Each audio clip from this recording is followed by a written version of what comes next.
Look at this object. It weighs almost nothing. It fits in the palm of your hand. If you found it on the street today, you would probably walk right past it. It is a stick, a hazel stick, cut from the English countryside, no longer than your forearm. Now imagine this. That same stick, in the right hands, in the right century, was worth more than gold. It could buy a fleet of ships. It could finance the exploration of an entire continent. It could, quite literally, purchase the silence of a king. I know that sounds impossible, but it is not a metaphor, it is history.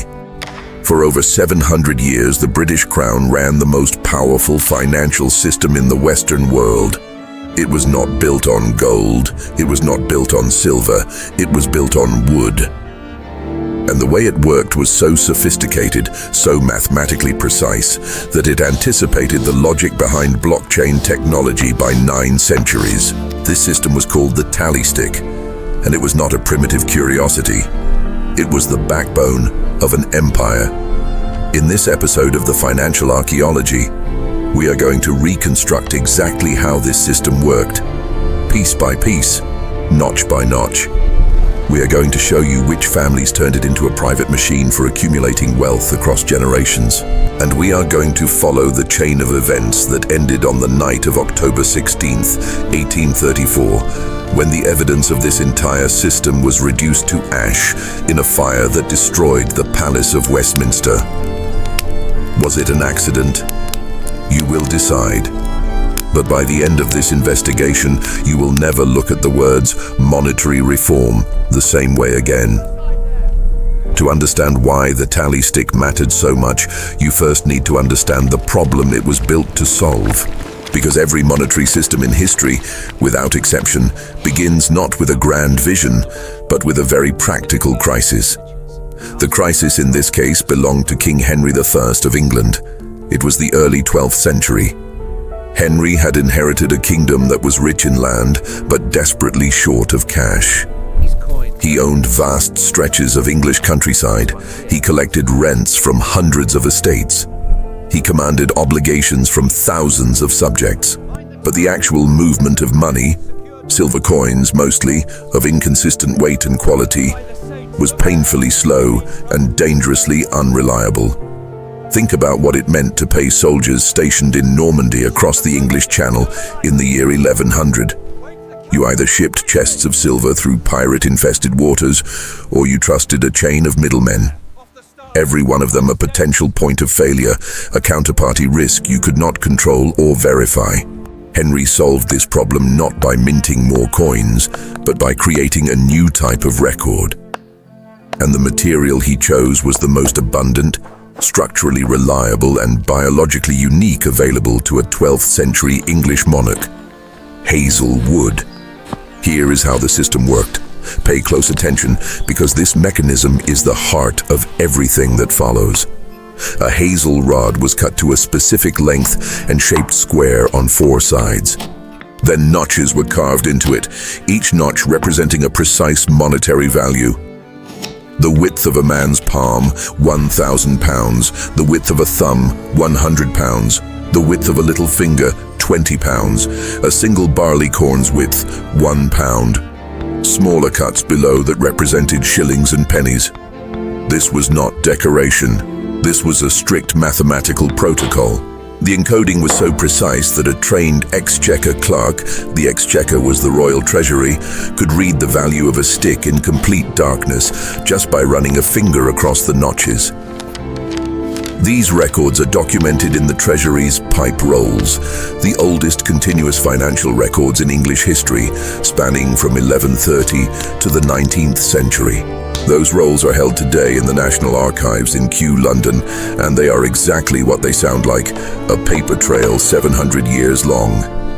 But the notches were only half the innovation.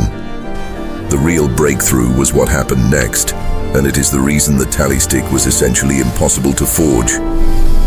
Once the notches were cut, the rod was split lengthwise, almost to the base, producing 2 pieces. The longer piece was called the stock. It was given to whoever had made a payment or lent money to the crown, a merchant, a landowner, a supplier. The shorter piece was called the foil, or the stub. It stayed with the Exchequer. Now here is why this was so powerful. Hazelwood has a natural grain, a unique biological pattern like a fingerprint that runs through every stick differently. When the rod was split, that grain was divided across both pieces. To verify a transaction, you simply press the two halves back together. If the grain matched perfectly across the split, if the wood told the same story on both sides, the record was authentic. If it did not match, it was a forgery. No exceptions. The medieval historian Michael Clancy, in his foundational study From Memory to Written Record, described the tally stick as one of the earliest technologies in Western Europe to build verification directly into the physical object itself. You could not fake it. You could not alter it after the fact. The record was the wood, and the wood was the record. If you are thinking this sounds familiar, if you are thinking about blockchain, about how a valid transaction requires two sides of a cryptographic proof to match before it can be confirmed, you are thinking correctly. The logic is identical.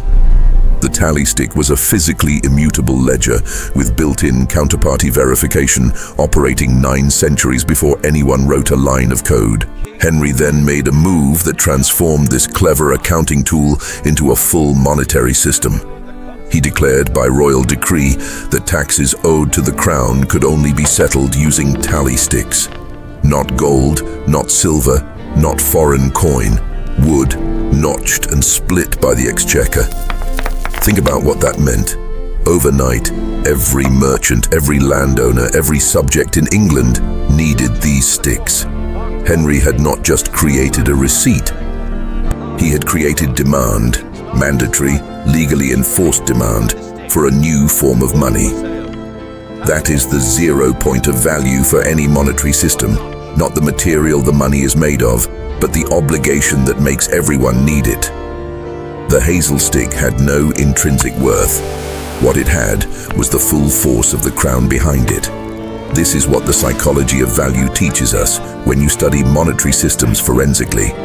The object is never the money. The network of obligations around the object is the money.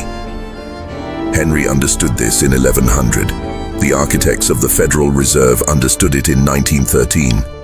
The designers of today's central bank digital currencies understand it right now. Over the following 2 centuries, the system expanded well beyond its original purpose as a simple tax receipt.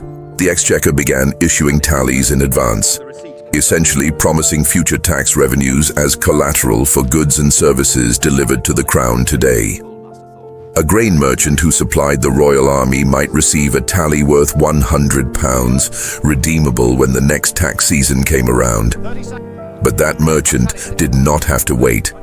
He could sell that tally immediately to a private investor at a discount, £80 in coin today, in exchange for a tally that would pay £100 later. The investor pocketed a guaranteed 20% return, backed by the crown's taxing power.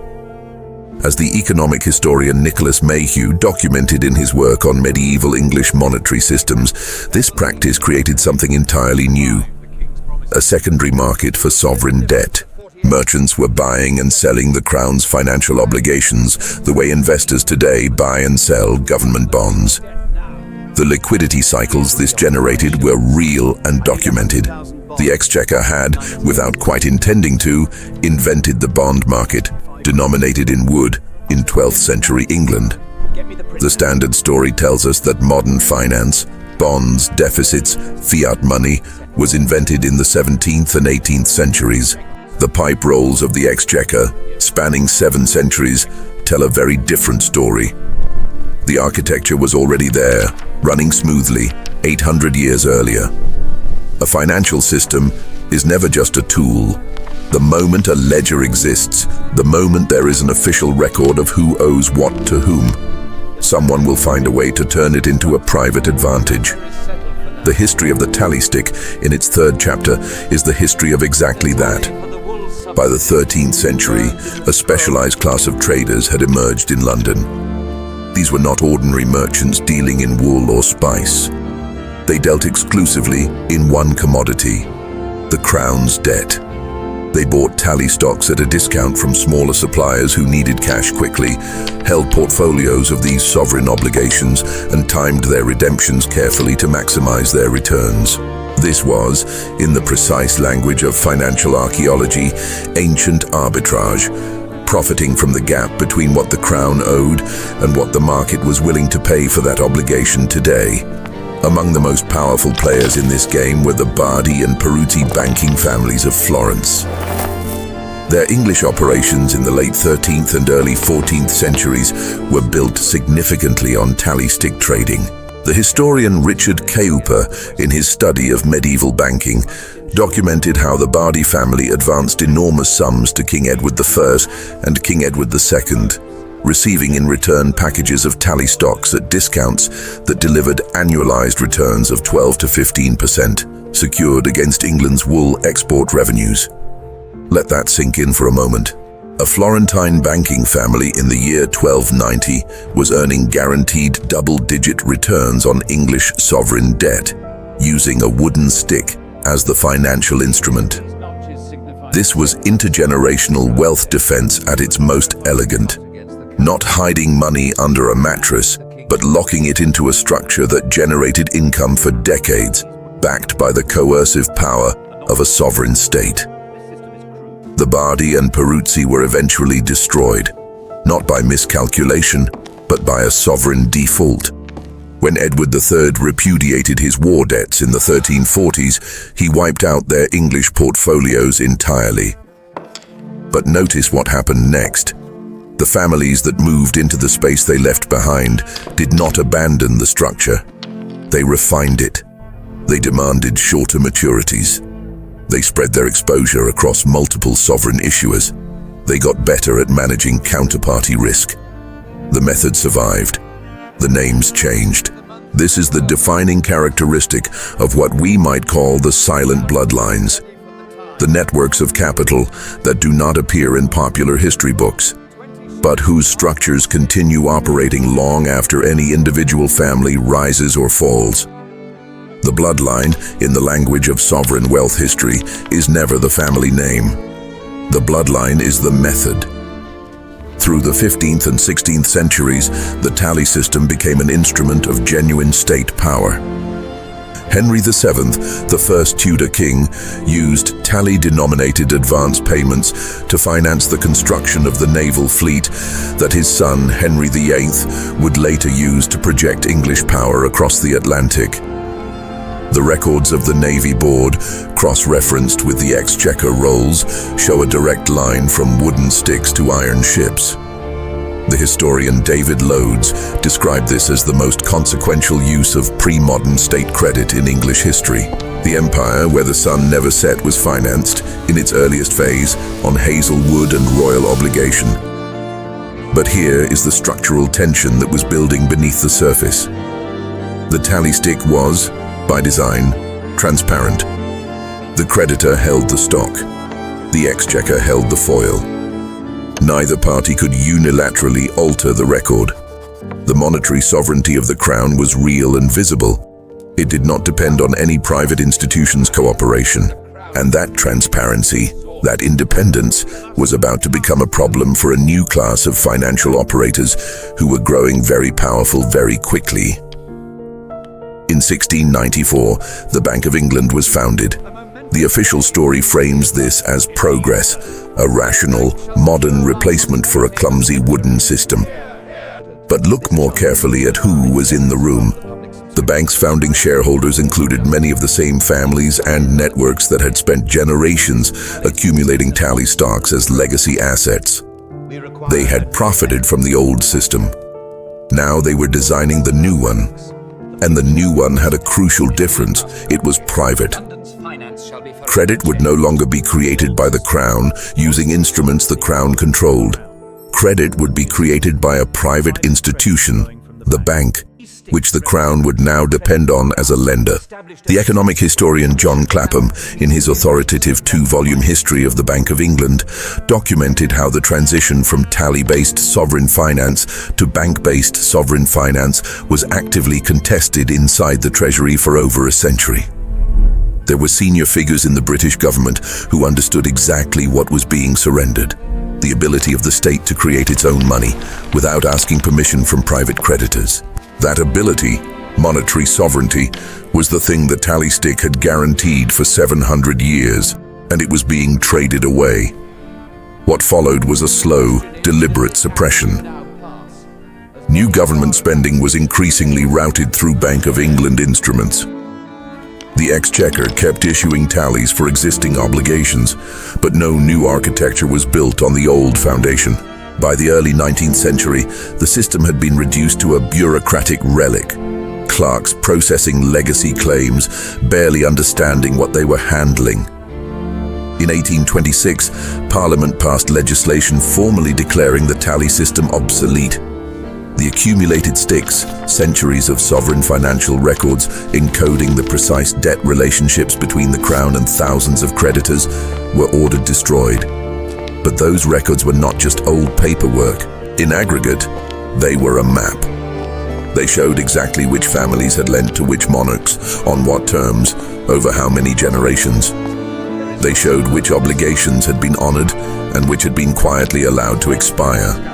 Most dangerously, they revealed something the established wealth of England would have preferred to keep buried: that many of the great landed fortunes of Britain had not been built on agricultural productivity or honest commerce, but on decades, sometimes centuries, of sovereign debt arbitrage, compounded quietly across generations. If those records had been studied carefully, the true origins of Britain's greatest private fortunes would have been visible to anyone who knew how to read the notches. That is what a ledger does. It tells the truth about where the money came from. The decision was made to destroy them. And so the sticks were loaded onto carts and brought to the furnaces beneath the Palace of Westminster. What happened next is where this story becomes something darker than simple negligence. October 16, 1834. Two Exchequer clerks, their names recorded in the subsequent parliamentary inquiry as Richard Whibley and Patrick Furlong, were given a simple order: dispose of the accumulated tally sticks stored in the basement of the House of Lords. The volume was staggering. 7 centuries of dried hazelwood stacked floor to ceiling. The men fed it into the coal furnaces that heated the Lord's chamber. They fed it too fast, and they did not stop. By early evening, the flues were glowing red. By nightfall, the floors above were on fire. By morning, the medieval Palace of Westminster, the Lord's Chamber, the Commons' Chamber, the Painted Chamber where Edward the Confessor had once held court, and the entire administrative archive of the British legislature was a ruin. The parliamentary inquiry of 1835, documented by the architectural historian Caroline Shenton in her detailed account of the fire, concluded that the blaze was accidental. 2 men, following orders, burning the wrong material in the wrong furnace with not enough care. Perhaps, but consider the sequence with the eye of a forensic analyst. The legislation abolishing the tally system had passed 8 years earlier. The destruction order had been issued. The material selected for disposal was 700 years of sovereign financial records, the most complete documentation of crown debt relationships in existence. The location chosen was the furnaces of the building that housed Parliament, and the result was the near-total destruction of one of the most historically significant structures in England, along with everything inside it. The ledger that threatened existing wealth structures was the ledger that burned. This is not the first time in history that pattern has appeared, and it will not be the last. Now look at where we are in 2026. We are told that central bank digital currencies, CBDCs, are a modernization. That digital money issued on sovereign ledgers is simply the next logical step. More efficient, more transparent, more secure than cash. Over 130 central banks are in advanced stages of CBDC development right now, according to the Atlantic Council's tracking data. The digital yuan is operational. The digital euro pilot is expanding. The infrastructure is being built. What is being built is a ledger, a sovereign digital ledger capable of recording every single transaction in a national economy. But here is the critical difference from the tally stick. And it is a difference that should make every investor and every citizen pay close attention. The tally stick worked because two parties held the evidence. The creditor had the stock. The exchequer had the foil. Neither could change the record without the other knowing. That bilateral structure was what made it trustworthy. Bitcoin works on the same principle, scaled across millions of participants. No single party controls the ledger, so no single party can rewrite it unilaterally. The CBDC model does the opposite. The record is held by one institution. Transactions can be frozen, reversed, or deleted by that institution. The monetary sovereignty that Henry I embedded in a piece of hazelwood 9 centuries ago. The idea that a record of value belongs to both parties in a transaction is being quietly replaced by a system where the record belongs to the issuer alone. This is what the tally stick, properly excavated, tells us about our present moment. The object changes. Wood, gold, paper, code. The fight does not change. Every monetary system in history has been, at its core, a contest over one question: who controls the ledger? Because whoever controls the ledger controls the definition of value itself. That is the hidden economics of money, stripped down to its foundation. The psychology of value is never spontaneous. It is always engineered. And the engineering is always done by the people who understand the system, while everyone else is focused on the object. 700 years ago, a king cut a piece of wood and declared it money. It worked because he controlled the only institution that could enforce its redemption. Today, a central bank writes a line of code and declares it money. It works for exactly the same reason. What changed is not the mechanism. What changed is the visibility of the mechanism.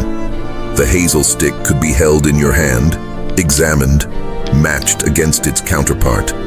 The digital ledger cannot. The most dangerous monetary systems are not the ones that are obviously broken. They are the ones that are opaque by design. The tally stick was destroyed because it was too transparent. Remember that. The next time you hear someone describe a new financial system as more modern, more efficient, and more secure. 5,000 years before Bitcoin, before blockchain, before any computer ever existed, a civilization in ancient Mesopotamia solved the exact same problem we are trying to solve today. How do you create a record of value that cannot be faked, cannot be altered, and does not require trust in a single authority? They did it with clay, and their system worked without interruption for over 3 millennia. In our next episode, we excavate the clay tablet ledgers of ancient Mesopotamia, the oldest financial records ever discovered, and show you why the architects of modern blockchain technology were not inventing something new. They were rediscovering something very old. If this investigation changed the way you think about money, even a little, then this channel was made for you. The Financial Archaeology exists to uncover the financial systems that shaped our world long before the history books begin. Subscribe so you don't miss the next excavation. Now, one question for you in the comments. The tally stick gave the crown full control over its own money. No banks, no intermediaries, no permission needed. When that system was replaced by the Bank of England, that control was handed to a private institution. Looking at the world in 2026, do you think any government today still has true monetary sovereignty? Or has every country already made the same trade that Britain made in 1694? Leave your opinion in the comments.